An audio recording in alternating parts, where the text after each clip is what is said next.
संध्या की तपस्या, उसके द्वारा भगवान शिव की स्तुति तथा उससे संतुष्ट हुए शिव को उसे अविष्ट वर दे मेघा तिथि की यज्ञ में भेजना। ब्रह्मा जी कहते हैं, मेरे पुत्रों में श्रेष्ठ महाप्राज्ञ नारद।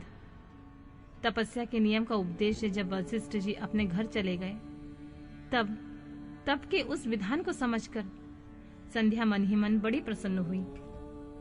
फिर तो वह सानंद मन से तपस्विनी के योग वेश बनाकर ब्रह्मोल्लोहित सरोवर के तट पर तपस्या करने लगी। वशिष्ठ ने तपस्या के लिए जिस मंत्र का साधन बताया था, उसी से उत्तम भक्ति भाव के साथ वह भगवान शंकर की आराधना करने लगी। उसने भगवान शिव में अपने चित्त को लगा लिया और एकाग्र मन से बड़ी भारी तपस्या करने लगी। उस तपस्या में लगे हुए उसके 4 युग बीत गए। तब भगवान शिव उसकी तपस्या से संतुष्ट होकर बड़े प्रसन्न हुए तथा बाहर भीतर और आकाश में अपने स्वरूप का दर्शन कराकर जिस रूप का चिंतन करती थी, उसी रूप में उसके आंखों के सामने प्रकट हो गए। उसने मन से जिनका चिंतन किया था, उन्हीं प्रभु शंकर को अपने सामने खड़ा देखकर वह अत्यंत आनंद से निमग्न हो गई।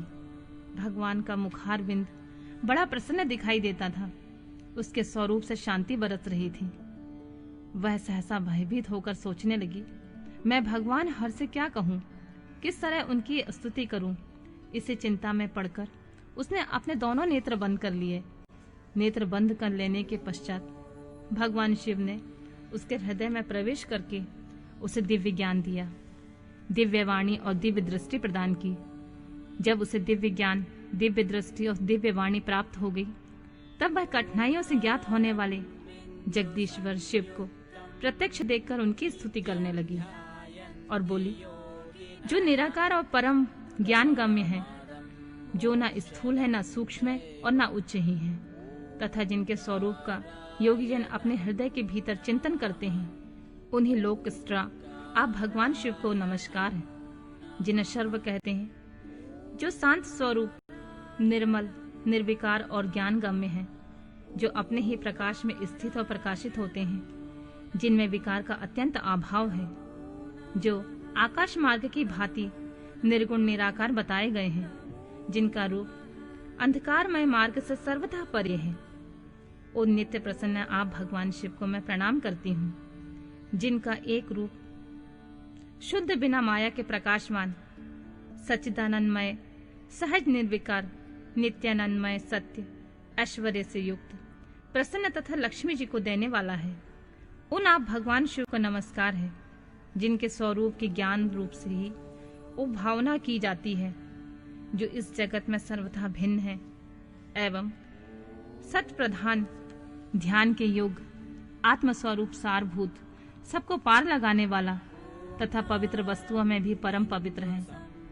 उन आप महेश्वर को मेरा नमस्कार, जो आपका स्वरूप शुद्ध, मनोहर, रत्नमय, आभूषणों से विभूषित तथा स्वच्छ कपूर के समान गौर्ण वर्ण है, जिसने अपने हाथों में वर, अभय, शूल तथा मुंड धारण कर रखा है।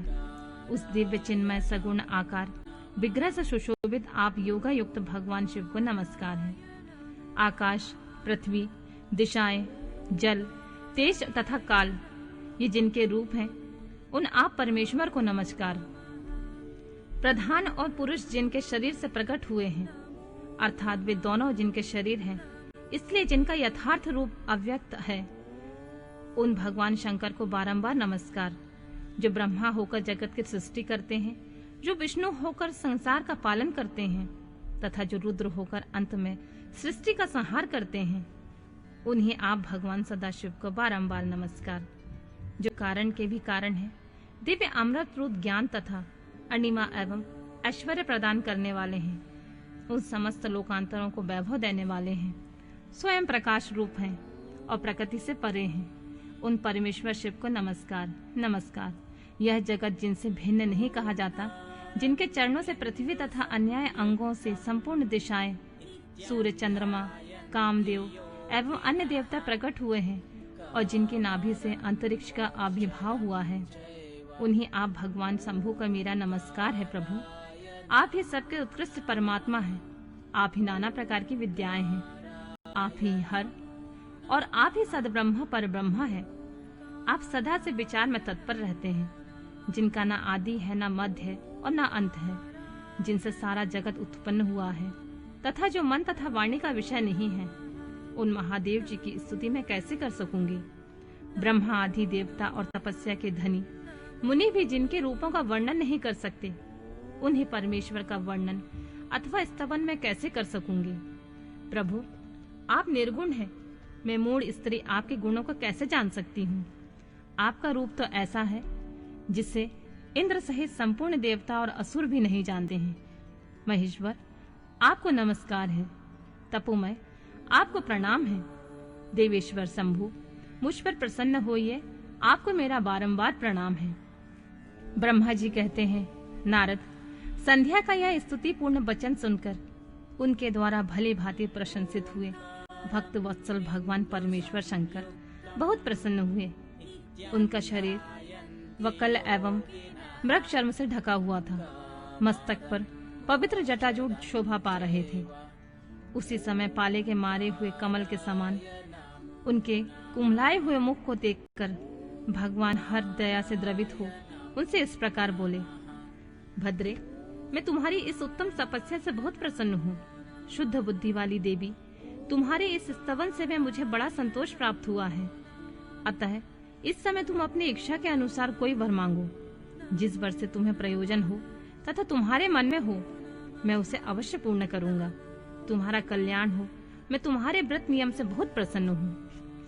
प्रसन्नचित महेश्वर का यह वचन सुनकर अत्यंत हर्ष से भरी हुई संध्या उन्हें बारंबार प्रणाम करके बोली, महेश्वर, यदि आप मुझे प्रसन्नता पूर्वक वर देना चाहते हैं तो मैं आपके वर के पाने की योग्य हूँ। यदि पाप से शुद्ध हो गई हूँ तथा देव इस प्रकार इसी समय मेरी तपस्या से प्रसन्न है तो मेरा मांगा हुआ यह पहला वर सफल करो। देवेश्वर, इस आकाश में पृथ्वी आदि किसी भी स्थान में जो प्राणी हैं, वे सब के सब जन्म लेते ही काम भाव से युक्त ना हो जाएं। नाथ, मेरी सकाम दृष्टि कहीं ना पड़े। जो मेरे पति हों वे भी मेरे अत्यंत सुहृदय हों। पति के अतिरिक्त जो भी पुरुष मुझे सकाम भाव से देखे, उसके पुरुषत्व का नाश हो जाए, वह तत्काल नपुंसक हो जाए। निष्पाप संध्या का यह वचन सुनकर प्रसन्न हुए भक्त वत्सल भगवान शंकर ने कहा, देवी संध्या सुनो। भद्रे, तुमने जो जो वर मांगा है वह तुम्हारी सब तपस्या से संतुष्ट होकर मैंने दिया है। प्राणियों के जीवन में मुख्यतः 4 अवस्थाएं होती हैं। पहली शैशवावस्था, दूसरी कौमारावस्था, तीसरी यौवनावस्था और चौथी वृद्धावस्था। तीसरी अवस्था प्राप्त होने पर देहधारी जीव काम भाव से युक्त होंगे। कहीं कहीं दूसरी अवस्था के अंतिम भाग में ही प्राणी सकाम हो जाएंगे। तुम्हारी तपस्या के प्रभाव से मैंने जगत में सकाम भाव से उदय की यह मर्यादा स्थापित कर दी है, जिससे देहधारी जीव जन्म लेते ही काम सक्त न हो जाएं। तुम भी इस लोक में वैसे दिव्य सती भाव को प्राप्त करो जैसे तीनों लोकों में किसी दूसरी स्त्री के लिए संभव नहीं होगा। पाणी ग्रहण करने वाले पति के सिवा जो कोई पुरुष सकाम भाव होकर तुम्हारी ओर देखेगा, वह तत्काल नपुंसक होकर दुर्बलता को प्राप्त हो जाएगा। तुम्हारे पति महान तपस्विनी एवं दिव्य रूप से संपन्न एक महाभाग महर्षि होंगे, जो तुम्हारे साथ 7 कल्पों तक जीवित रहेंगे। तुमने मुझसे जो जो वर मांगे थे, मैंने सब कुछ पूर्ण कर दिए हैं। अब मैं तुमसे दूसरी बात कहूंगा, जो पूर्व जन्म से संबंध रखती है।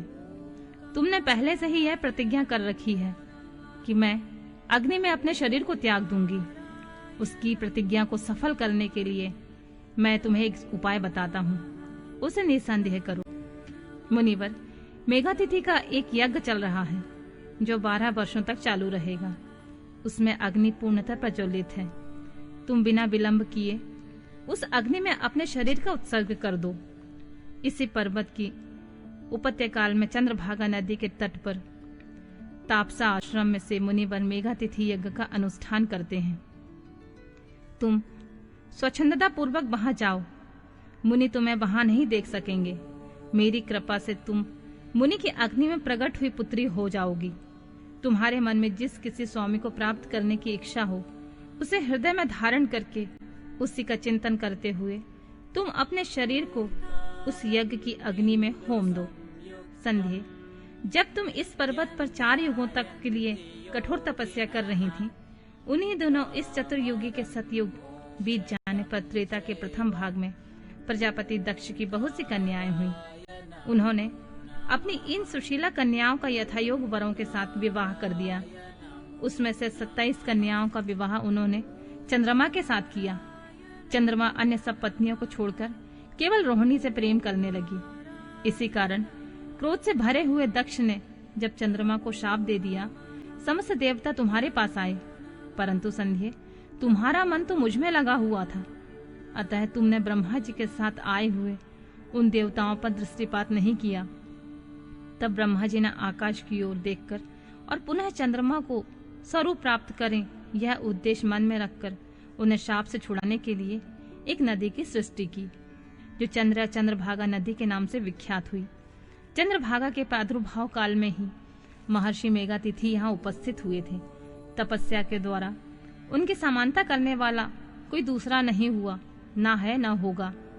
उन महर्षि ने महान विधि विधान के साथ दीर्घ काल तक चलने वाले नामक यज्ञ का आरंभ किया। उसमें अग्निदेव पूर्ण रूप से प्रज्वलित हो रहे थे। उसी आग में तुम अपने शरीर को डाल दो और परम पवित्र हो जाओ। ऐसा करने से उस समय तुम्हारी वह प्रतिज्ञा पूर्ण हो जाएगी। इसी प्रकार संध्या को उसके हित का उपदेश देकर देवेश्वर भगवान शिव वहां से अंतर्ध्यान हो गए।